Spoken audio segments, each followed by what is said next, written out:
Hello everyone, welcome back to this channel. In this video, I'm going to show you how to add LED frame effect on CapCut apps. Now let's get started.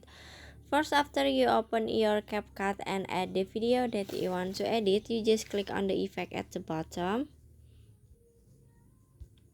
And then click on a video effect.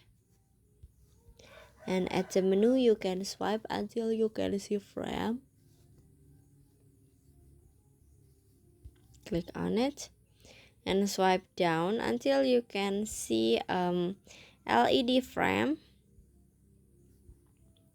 This is the LED frame effect, so you just click on it, and after this you can click check icon in here.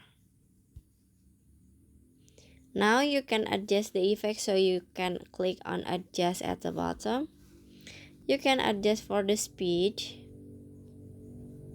and then for the background animation, and after this you can click check icon in here.